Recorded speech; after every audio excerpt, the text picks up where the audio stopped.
दोपहर में स्वाध्याय का समय जब परिसंपन्न हो जाता है, बालक सोमचंद्र साध्वियों की तरफ अपलक नज़रों से निहारना प्रारंभ कर देते हैं।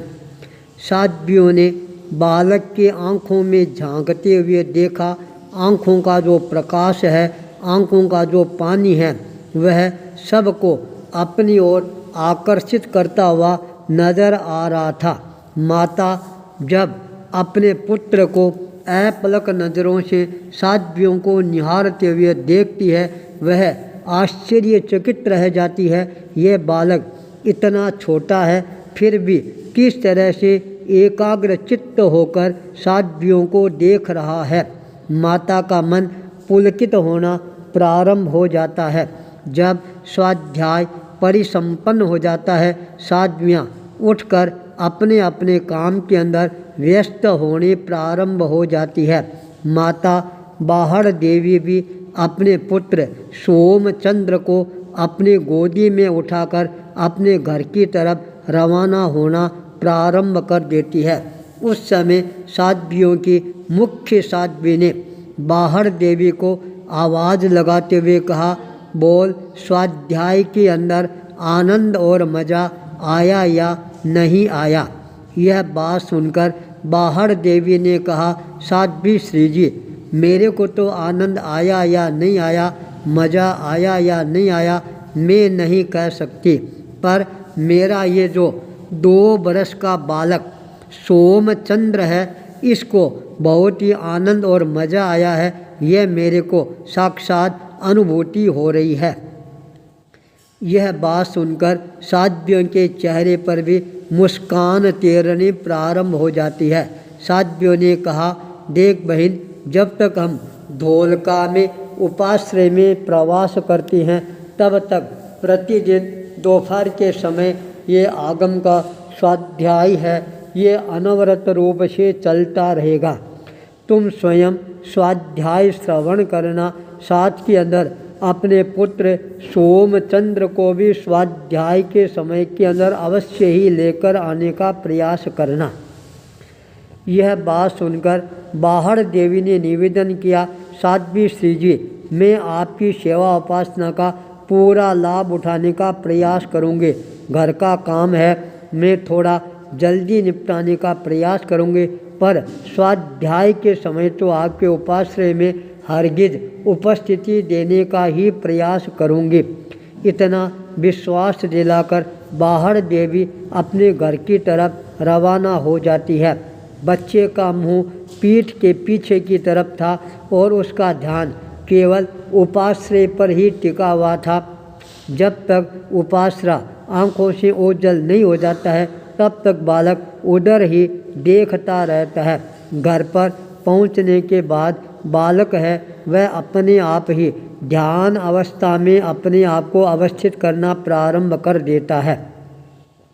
माता जब अपने बालक को आवाज़ देती है और वह आवाज़ नहीं सुनता है, तब माता दौड़कर कमरे के भीतर आती है और बालक को मूर्तिवत स्थिरता के साथ में बैठा हुआ देखती है, तो उसके आश्चर्य का पारावार नहीं रहता है। उसके हाथ है वो अपने आप ही जुड़ने प्रारंभ हो जाते हैं।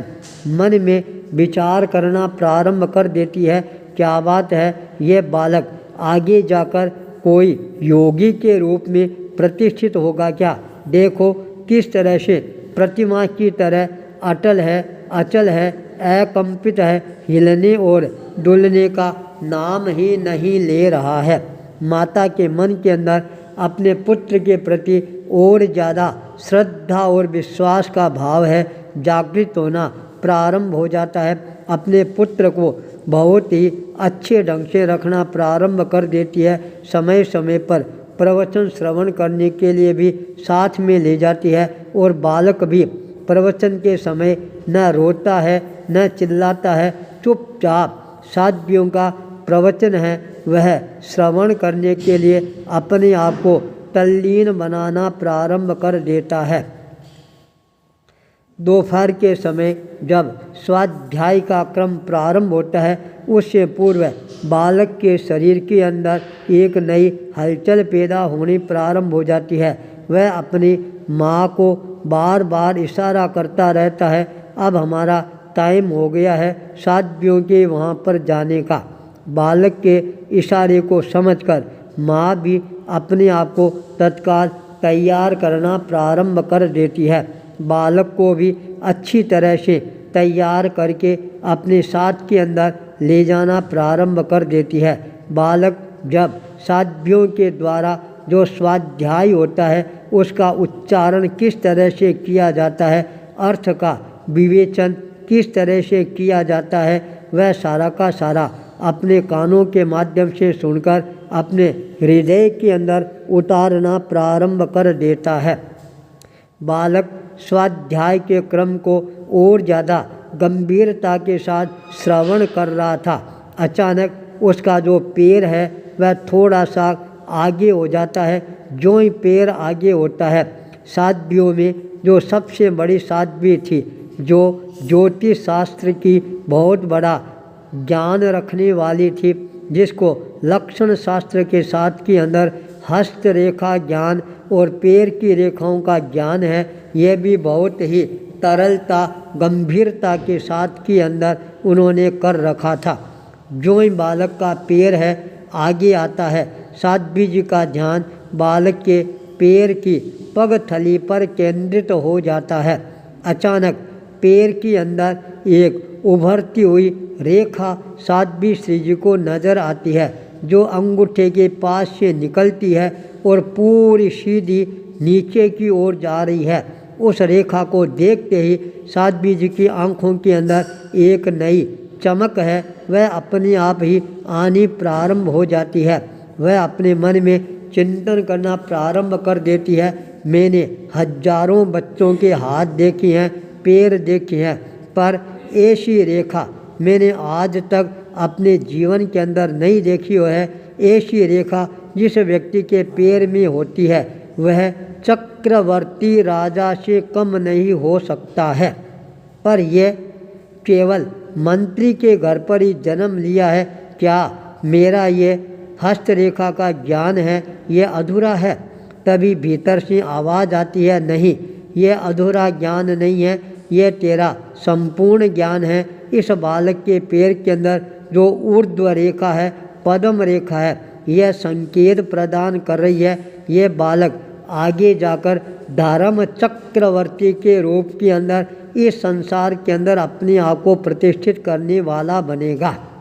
साध्वी श्री जी को अपने ज्ञान के प्रति और ज़्यादा श्रद्धा के भाव जागृत होने प्रारंभ हो जाते हैं। जब स्वाध्याय का क्रम प्रारंभ हो जाता है, संपन्न होता है, साध्वियाँ अपने अपने काम के लिए अग्रसर होनी प्रारंभ हो जाती है। बाहर देवी भी अपने पुत्र को संभालना प्रारंभ करती है, पुत्र को हाथ में लेती है। उसी समय बड़ी साध्वी की आवाज़ है वह गुंजायमान होनी प्रारंभ हो जाती है। कहा, बाहर देवी मेरी बात को ध्यान से सुनो, ये तेरा जो पुत्र है बड़ा ही पुण्यवान देदीप्यमान पुत्र है। क्या तुम मेरी एक बात को आज स्वीकार करने का प्रयास करोगे? जब साध्वी श्री जी ने यह बात कही तब बाहर देवी ने विनम्रता के साथ निवेदन किया, हाँ गुरुवर्णी जी, जो भी आप मेरे को आदेश प्रदान करेंगे, निर्देश प्रदान करेंगे, उपदेश प्रदान करवाएंगे, मैं उसको हर हालत में स्वीकार करने के लिए अपने आप को तैयार करना प्रारंभ कर दूंगी। साध्वी श्री जी ने कहा, ये तेरा जो बालक अभी बच्चा है, यदि 9 वर्ष का हो जाए और यह संसार छोड़कर यदि संन्यास के पथ पर अपने चरणों को गतिशील बनाना प्रारंभ करना चाहे तो तेरे को ये संकल्प करना होगा, मैं अपने बालक को संन्यास के पथ पर आगे बढ़ने से कभी भी रोकूंगी नहीं। प्रसन्न मन होकर अपने पुत्र को संयम के पथ पर अग्रसर होने के लिए अपनी तरफ से प्रेरणा प्रदान करूंगी। क्या यह संकल्प है तुम अपने जीवन के अंदर कर सकती है? साध्वी श्री जी ने गंभीरता के साथ बाहड़ देवी के सामने प्रश्न प्रस्तुत किया। यह प्रश्न सुनकर बाहड़ देवी गंभीर बन जाती है, सोचना प्रारंभ कर देती है। आचार्य भूपेंद्र।